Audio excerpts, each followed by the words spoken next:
আমাদের মূল উদ্দেশ্য পশ্চিমবঙ্গে যে লোকসভা নির্বাচন 7 দফার নির্বাচন হতে চলেছে, সেই 7 দফার নির্বাচনের 20শে মে হাওড়া লোকসভার নির্বাচন।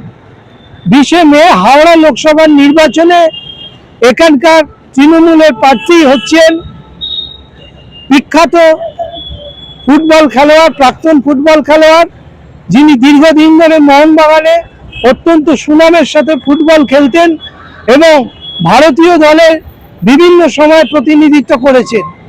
সেই ফুটবলের জাদুকর যাকে একসময় বলা হতো, সেই প্রসূন ব্যানার্জি, যিনি 2014 সাল থেকে এই কেন্দ্র থেকে নির্বাচিত হয়েছেন এবং 2014-এর পর 2019-এ যখন এ রাজ্যে বিজেপির প্রচুর হাওয়া ছিল, সেই হাওয়ায় বিজেপি 18টা আসনে জয়লাভ করে। সেই সময় কিন্তু প্রসূনবাবু এই হাওড়ার সিটটা ধরে রাখতে পেরেছিলেন এবং এখান থেকে তিনি লক্ষাধিক ব্যবধানে তৃণমূলের হয়ে নির্বাচিত হয়েছিলেন। এখন 2024-এ কি হয় সেটাই হচ্ছে আমাদের কাছে মূল প্রতিপাদ্য বিষয়। এখানকার মানুষের বক্তব্য কি, তারা বিগত দিনগুলো প্রসূন ব্যানার্জির সংসদীয় এলাকায় কতটা সহযোগিতা তারা পেয়েছেন, কতটা তারা পাননি, এবং তার প্রতিদ্বন্দ্বী যিনি রথীন চক্রবর্তী, যিনি একজন স্বনামধন্য হোমিওপ্যাথিক ডাক্তারের পুত্র এবং হাওড়ায় যথেষ্ট পরিচিত এক ব্যক্তিত্ব, তিনি বিজেপির পদ্ম চিহ্নে দাঁড়িয়েছেন। লড়াইটা মূলত তৃণমূলের সাথে, তৃণমূলের জোড়া ফুলের সাথে লড়াইটা বিজেপির পদ্ম ফুলের। সেই জায়গায় দাঁড়িয়ে এই হাওড়া কেন্দ্র, যে 7টি বিধানসভা কেন্দ্র রয়েছে, বালি, উত্তর হাওড়া, মধ্য হাওড়া, শিবপুর, সাকরাইল, পাঁচলা, এই 7টি বিধানসভা কেন্দ্রের মোট 15 লক্ষ ভোটার আছেন, যারা আগামী লোকসভা নির্বাচন 20শে মে তারা তাদের পছন্দের প্রার্থী চয়ন করবেন।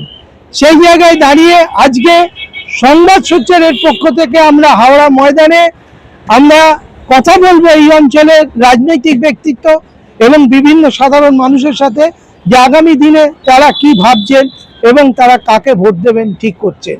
এই মুহূর্তে আমরা আছি হাওড়া জেলার তৃণমূল কংগ্রেসের সভাপতি সুরজিৎ সাহার সাথে। আমাদের মূল বিষয় যেটা জানার, সেটা হচ্ছে এই হাওড়ায় গত 2014 থেকে পরপর 2বার নির্বাচিত হয়েছেন তৃণমূলের টিকিটে মাননীয় প্রসূন ব্যানার্জি মহাশয়, যিনি একজন প্রাক্তন খেলোয়াড়ও বটে। দাদা, এবারের নির্বাচনে প্রসূনবাবুর জয় সম্পর্কে কি বলবেন, কতটা আশাবাদী? দেখুন, আমরা জয়ের সম্বন্ধে 100% আশাবাদী, কারণ যেদিনকে বিজেপির ক্যান্ডিডেট ঘোষণা হয়েছিল সেদিনকেই মোটামুটি আমরা সবুজ আবির খেলে দিয়েছি। তার কারণ হচ্ছে, দেখুন, ভোট হয় কাজের নিরিখে। ভোটটা কখনো হয় না মানে কোনো প্রার্থী কোনো দলের কে ক্যান্ডিডেট হলো, অনেকই ক্যান্ডিডেট হয়, কিন্তু সবাই তো জয়ী হয় না। জয়ী হন যিনি কাজ করেছেন। দেখুন, এখানে আমাদের মাননীয় মুখ্যমন্ত্রী মমতা বন্দ্যোপাধ্যায়ের 72টার ওপর প্রকল্প আছে, যে প্রকল্পগুলো জন্ম থেকে মৃত্যু পর্যন্ত প্রতি কটা প্রকল্প প্রতিটা মানুষের প্রত্যেক দিনে লাগে। তো যারা দেবে, তার লোক তো বেঈমান নয়, লোক সাধারণত সচেতন মানুষ, তারা জানেন যে আমরা পশ্চিমবঙ্গে সুরক্ষিত, পশ্চিমবঙ্গে আমরা সমস্ত কিছু পেয়েছি যা যা প্রয়োজনীয়। তাই পশ্চিমবঙ্গের মানুষ, বিশেষ করে হাওড়ার মানুষ, আমাদের অরূপ রায় যেভাবে জনসাধারণের জন্য প্রত্যেক দিন কাজ করেন, প্রতিনিয়ত কাজ করেন, যেহেতু স্বাভাবিকভাবেই লোকে চিন্তা করছে তৃণমূলকে ভোট দেবে। এবার আপনি যদি বলেন তাহলে বিজেপিকে কেন ভোট দেবে না, বিজেপিকে ভোট দেবে না কেন দেবে না, তার কারণ হচ্ছে এখানে আপনারা দেখুন দুজন এমন ব্যক্তিত্ব ছিল, আপনারা জানেন, একজন হচ্ছে রূপা গাঙ্গুলি, একজন হচ্ছে জর্জ বেকার। রাস্তা তৈরি করতে পেরেছে শুধু বড় বড় কথা বলে, আর আমি মোদির গ্যারেন্টি বলে ভোট হবে না, আর রাম নামে ভোট হবে না, রাম নামে ভোট হবে না। কারণ হচ্ছে রাম সবার, রাম নিয়ে ভক্তি হতে পারে, রাম নিয়ে রাজনীতি হতে পারে না, পশ্চিমবঙ্গে অন্তত হবে না। আমরা এই মুহূর্তে হাওড়া জেলায় পেয়ে গেছি একজন মানবাধিকার কর্মী দীর্ঘদিন ধরে, যিনি সারা বাংলা জুড়ে মানবাধিকার আন্দোলনের সাথে যুক্ত, প্রায় 26 বছর ধরে মানবাধিকার আন্দোলনের সাথে যুক্ত, মাননীয় দিবাকর গাঙ্গুলি।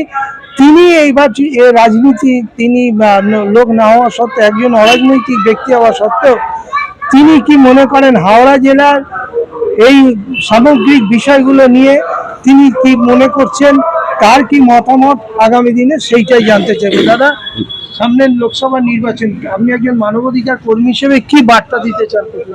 বার্তাটাও একটাই, যে আমরা প্রথম থেকেই যখন মানবাধিকার আন্দোলনে নেমেছিলাম আমরা ফ্রি অ্যান্ড ফেয়ার ইলেকশন চেয়েছিলাম।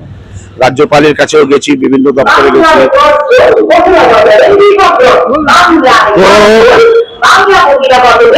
যদি নির্বাচন ফ্রি অ্যান্ড ফেয়ার হয় এবং সাধারণ মানুষ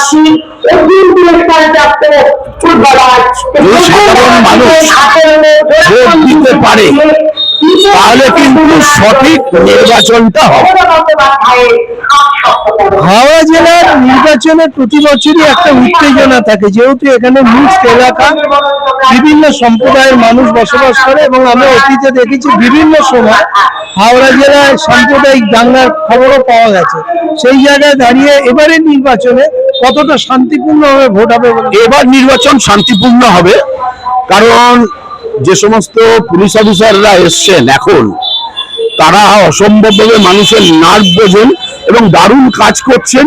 যেটা মানে খুব সাম্প্রতিক আমাদের এখানে একটা ঘটনা হয়েছিল বেইলিয়ার রোডে, সেখানে একটু গন্ডগোল হয়ে গেছিল এবং 1-1.5 মাস ধরে আমাদের উত্তেজনা চলছিল এবং মানুষ আতঙ্কে ছিল। সেই ব্যাপারগুলো কিন্তু এখন আর নেই, এখন অনেক শান্তি আমাদের এখানে। আর আমাদের এখানে দুজন যে প্রার্থী আছেন, একজন তৃণমূলের, একজন বিজেপির, দুজনেই ভালো মানুষ এবং দুজনেই এবার গ্রহণযোগ্যতাটা কার কতখানি সেটা মানুষের উপর ডিপেন্ড করছে। মানুষের কতখানি কাজ হয়েছে, মানুষ কতখানি কাজ পাবে আগামী দিনে, কাকে দিলে পাবে এবং কার কাছে কতবার যেতে হবে তবে একটা কাজ পাবে, সেটার উপর ডিপেন্ড করে কিন্তু মানুষ এবার নির্বাচনে ভোটটা দেবে। কারণ হাওড়ার সামগ্রিক উন্নয়ন নিয়ে কি আপনাদের কোনো মতামত কিছু আছে? 100% আছে। রাস্তাঘাট থেকে আরম্ভ করে নর্দমা পরিষ্কার, এখনো বহু এরিয়াতে জল জমে থাকে 24 ঘন্টা ধরে। সে সমস্ত জলগুলো একটা ভালো করে ড্রেনেজ সিস্টেম করে, পাম্পিং করে যদি বের করে দেয়, মানুষের আর তো কিছু চাহিদা নেই, মানুষের একটাই দুটোই চাহিদা, অন্ন, বস্ত্র, বাসস্থান, শিক্ষা, স্বাস্থ্য।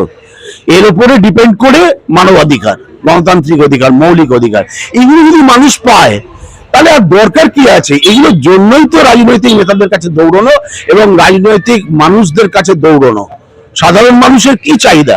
মানুষের কি চাহিদা না একটু খাবে, একটু পড়বে, একটু শান্তিতে থাকবে। সেই শান্তি যদি বিঘ্নিত হয়, আমি রাস্তায় আমার মেয়েদের পাঠালাম, কিন্তু মেয়েরা কখন ফিরে আসবে? গোটা ভারতবর্ষের বুকে অনেক ঘটনা ঘটছে, কিন্তু বাংলাতে কিন্তু আমার মনে হয় অন্যান্য রাজ্যের থেকে অনেক শান্তি। শেষ প্রশ্ন, বর্তমান রাজনৈতিক প্রেক্ষাপটে আমরা দেখতে পাচ্ছি কাদা চোরাচুরি এমন একটা জায়গায় পৌঁছে গেছে যে শুধুমাত্র রাজনৈতিক ফায়দা লোটার জন্য মহিলাদের সম্মান নিয়ে পর্যন্ত ছেলে খেলা হচ্ছে। তার যাদের বিরুদ্ধে তারা অভিযোগ করছে, ধর্ষণের অভিযোগ করছে, পরে দেখা যাচ্ছে সেই অভিযোগটা মিথ্যে, এরকম ভাইরাল ভিডিও সামনে আসছে। তো এই জায়গায় দাঁড়িয়ে একজন মানবাধিকার কর্মী হিসেবে আপনার ঠিক কি মনে হচ্ছে, কি বার্তা? জানি না, আমার মনে হয় না বাংলার বুকে, শুনুন ঘটনাটা হচ্ছে প্রায় 12-13 কোটি মানুষ, ঠিক আছে, সেখানে একটা দুটো ঘটনা ঘটবে না। একটা পরিবারের মধ্যে যদি 5-10 জন মানে মানুষ থাকে পরিবারের, সেখানেও একটা দুটো ঘটনা ঘটে। সেখানে বাংলার বুকে এত মানুষ, আমার মনে হয় অন্যান্য রাজ্যের থেকে বাংলা শান্তিতে আছে, খুব একটা খারাপ নেই। তবে যেগুলো আছে সেগুলো এই রাজনৈতিক লড়াই, সেই লড়াইগুলো যদি বন্ধ হয় তাহলে আমার মনে হয় অনেকটা বেটার হবে, অনেকটা ভালো হবে। ধন্যবাদ।